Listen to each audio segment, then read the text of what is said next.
अस्सलाम वालेकुम to all of you. I hope you people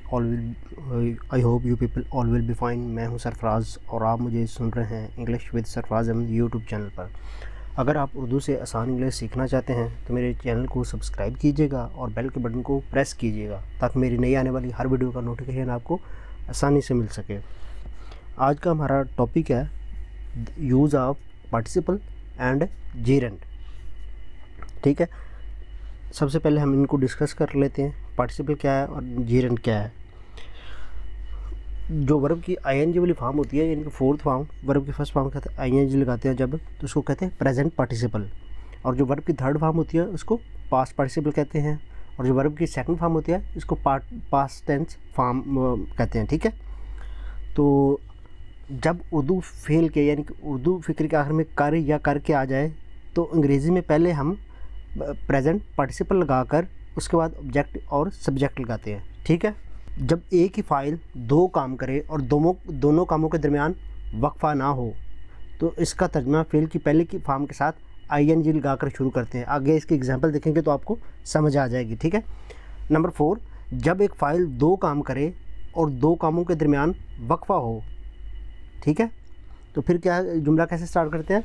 जुमले को फिर हैविंग से स्टार्ट करते हैं और उसके बाद वर्ब की थर्ड फॉर्म लगाते हैं, यानी कि पास्ट पार्टिसिपल लगाते हैं। बाज़ औक़ात प्रेजेंट पार्टिसिपल फ़िक्रे में एडजेक्टिव का काम करता है और बाज़ औक़ात प्रेजेंट पार्टिसिपल फ़िक्रे में नाउन का काम करता है।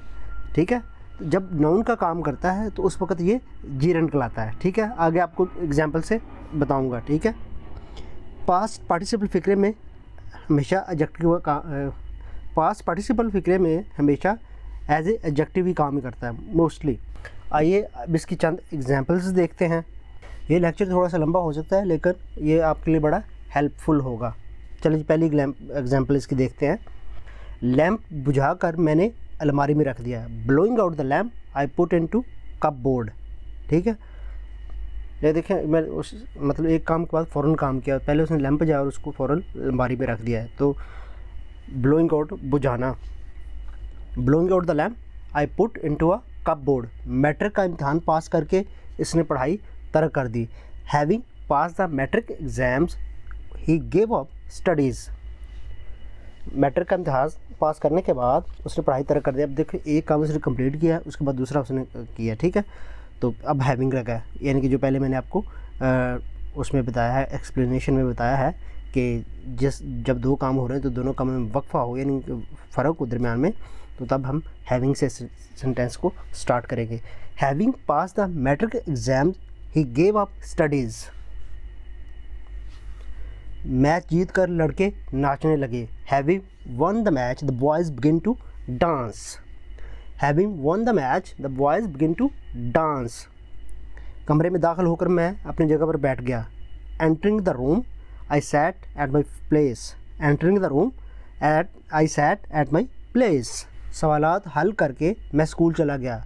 Having solve the question I went to school. दिया सलाई जलाकर उसे सूखे पत्तों को आग लगा दी। Having struck the match stick she put the dry leaves on fire. Having struck the match stick she put the dry leaves on fire. 4 मील का फासला तय करके हम मंजिल मकसूद पर पहुंच गए। Having covered 4 miles we reach the destination. सड़क पर नंगे पाँव चलना अच्छा नहीं है। Walking bare footed on the road it is not good. Walking bare footed on the road it is not good. बंदूक चलाकर शिकारी ने शेर को खौफजदा कर दिया। Having fired the hunter frighten the lion. सड़क पर चलते हुए मैंने एक सांप देखा। Walking on a road I सा अ स्नेक। कपड़े उतारकर उसने दरिया में छलांग लगा दी। Taking off his clothes he jumped into the river. सवालात हल करके वो स्कूल चला गया। Having solve the question he went to school. यहाँ खड़े होकर कोई भी सारा शहर देख सकता है। Standing here one can see the whole city. उसे इस हालत में देखकर मेरी आंखों में आंसू आ गए। Seeing him in that condition the tears rolled in my eyes. उसे इस हालत में देखकर मेरी आंखों में आंसू आ गए। Seeing him in that condition the tears rolled in my eyes. नए कपड़े पहनकर वो पार्टी में चला गया. Having worn new clothes, he went to party. शेर को देखकर लड़का रोने लगा. Seeing the lion, the boy began to weep. खाना खाकर वो मस्जिद चला गया. Having taken food या having eaten food, he went to mosque. आप मस्जिद भी कह सकते हैं. We can say मस्जिद. ओके. सांप को देखकर मैं डर गया. Seeing the snake, I frightened. सांप को देखकर मैं डर गया.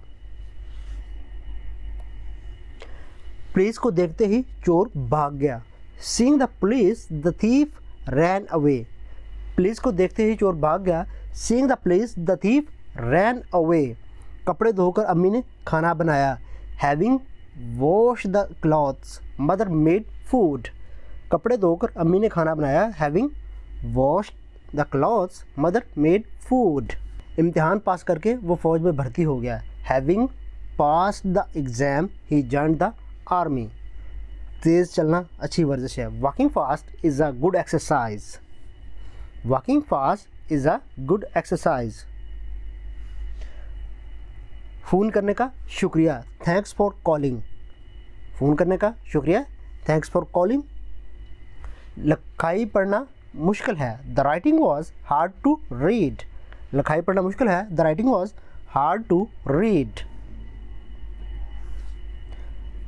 मुझे इस्त्री किए हुए कपड़े दो.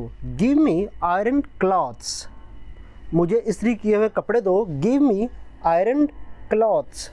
मुझे उबले हुए आलू पसंद हैं. I like boiled potatoes. मुझे उबले हुए आलू पसंद हैं. I like boiled potatoes. अब ये देखें पास्ट पार्टिसिपल लगा हुआ है. boiled यहाँ पे एज एडजेक्टिव काम कर रहा है. ये ऊपर जो है गिव मी आयरन क्लॉथ, तो आयरन भी जो है ये भी पास्ट पार्टिसिपल है. यहाँ पे एज एडजेक्टिव काम कर रहा है. वो जले और उजड़े हुए मकान में रहता है. He lives in a burned and deserted house. वो जले हुए और उजड़े हुए मकान में रहता है. He lives in a burned and deserted house. वो चलती हुई गाड़ी में सवार हो गया. He boarded in the running train. वो चलती हुई गाड़ी में सवार हो गया. He boarded in the running train.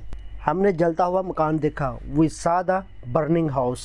हमने जलता हुआ मकान देखा. We saw the burning house. Cigarette नोशी बुरी आदत है. Smoking is the bad habit. Smoking is the bad habit. मुझे नावल पढ़ने का शौक़ है. I am fond of reading novels. मुझे नावल पढ़ने का शौक़ है. I am fond of reading novels. बूढ़े को रकम जमा करने का या रुपया जमा करने का शौक़ है. The old man found of holding money. The old man found of holding money. शराब पीना बदी है. Drinking is vice. दौड़ना सबसे बेहतरीन वर्जिश है. Running is the best exercise. दौड़ना सबसे बेहतरीन वर्जिश है.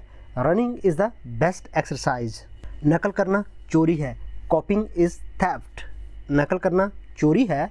कॉपिंग इज़ थेफ्ट. सिगरेट पीना मना है. Smoking is prohibited. सिगरेट पीना मना है. Smoking is prohibited. सैर करना हमें तंदुरुस्त रखता है.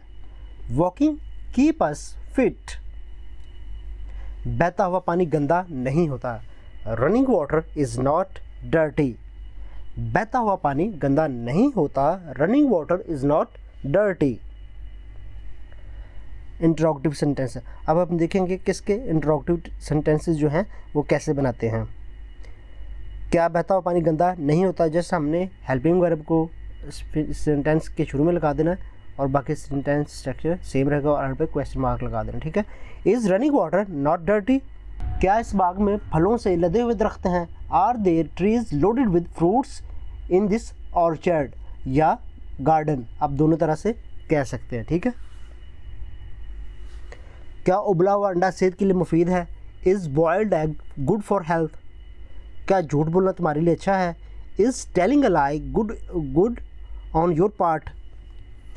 ठीक है. क्या झूठ बोलना तुम्हारे लिए अच्छा है. Is telling a lie good on your part. Okay guys, this is all for today. I hope so कि आपको इस लेक्चर की समझ आई होगी. अगर आपको किसी चीज़ में कन्फ्यूजन है तो आप मुझे कमेंट सेक्शन में कमेंट करके पूछ सकते हैं.